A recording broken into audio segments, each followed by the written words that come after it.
So in the UK, there are 7 million people who are full-time carers. These people often give up full-time work to care for friends, family, parents, children. And did you know that 1.5 million people in the UK care for people with mental health illness?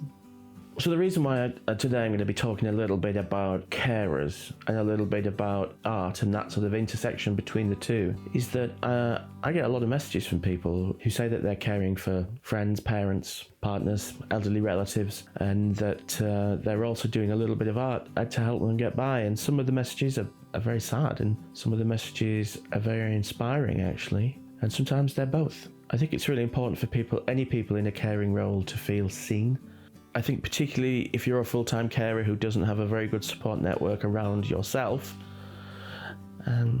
it must be incredibly challenging to try and stay positive and to really look after yourself and actually to talk.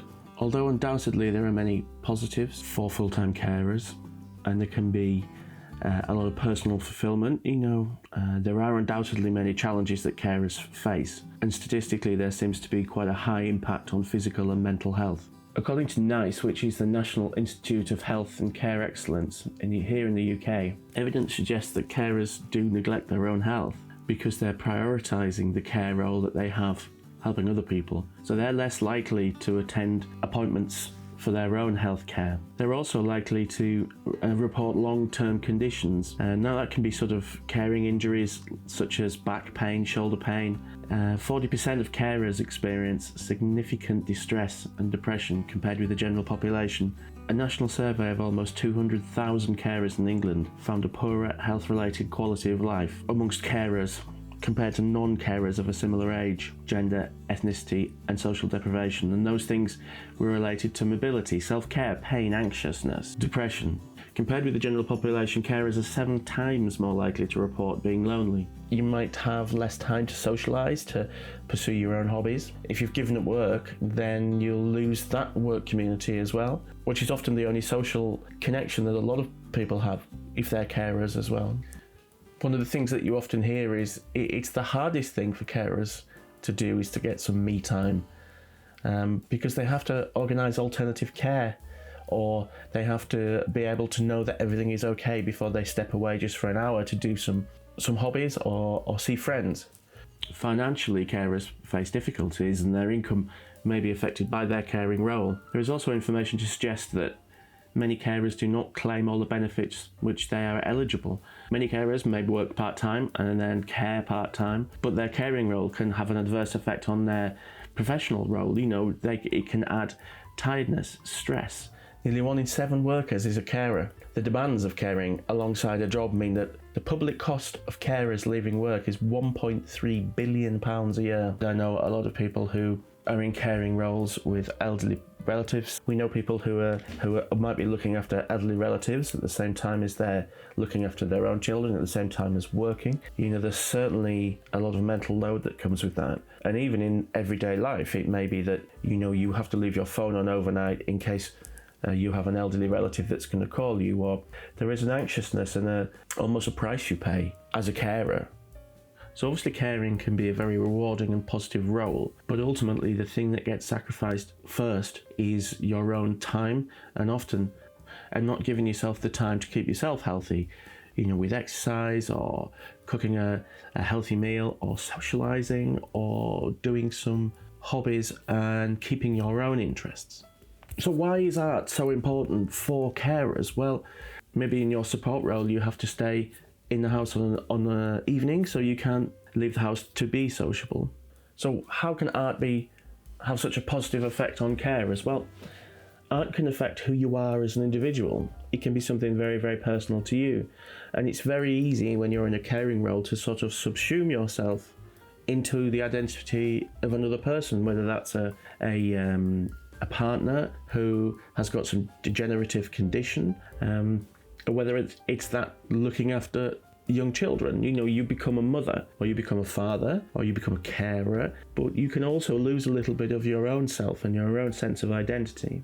Now, if you can leave the house for a while, art is a great way of improving your social life. There is art classes pretty much available in most cities, and it tends to be a really nice social space where if it's sort of life drawing or sharpening some skills or learning new skills, it tends to be a really good way of meeting people.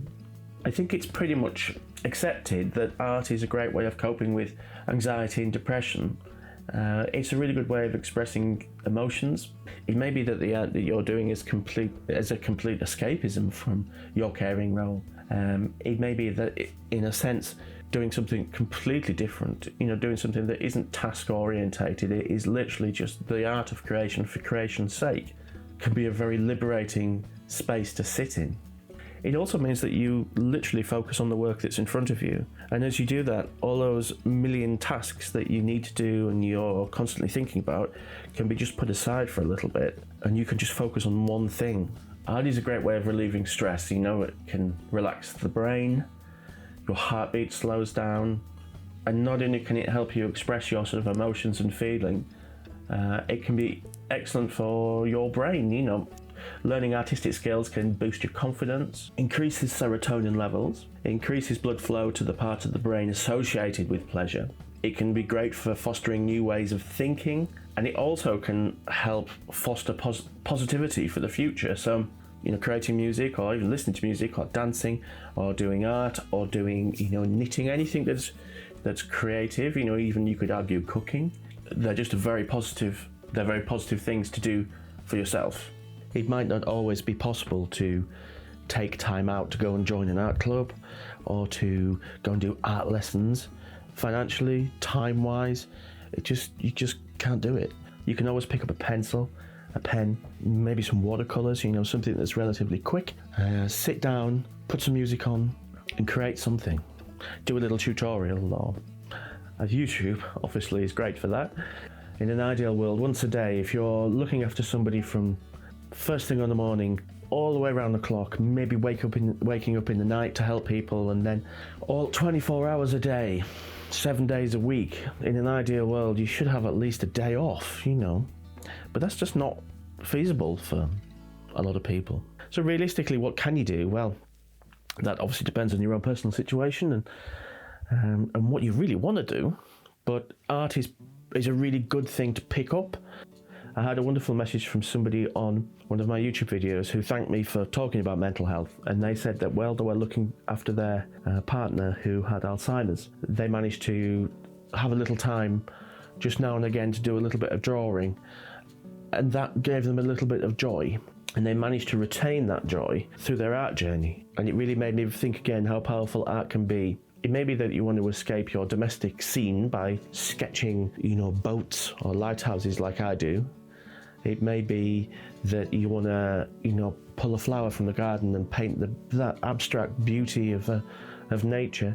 It may be that you want to use art to express how you feel. So, you can draw things that help you express frustration or anger or just sadness.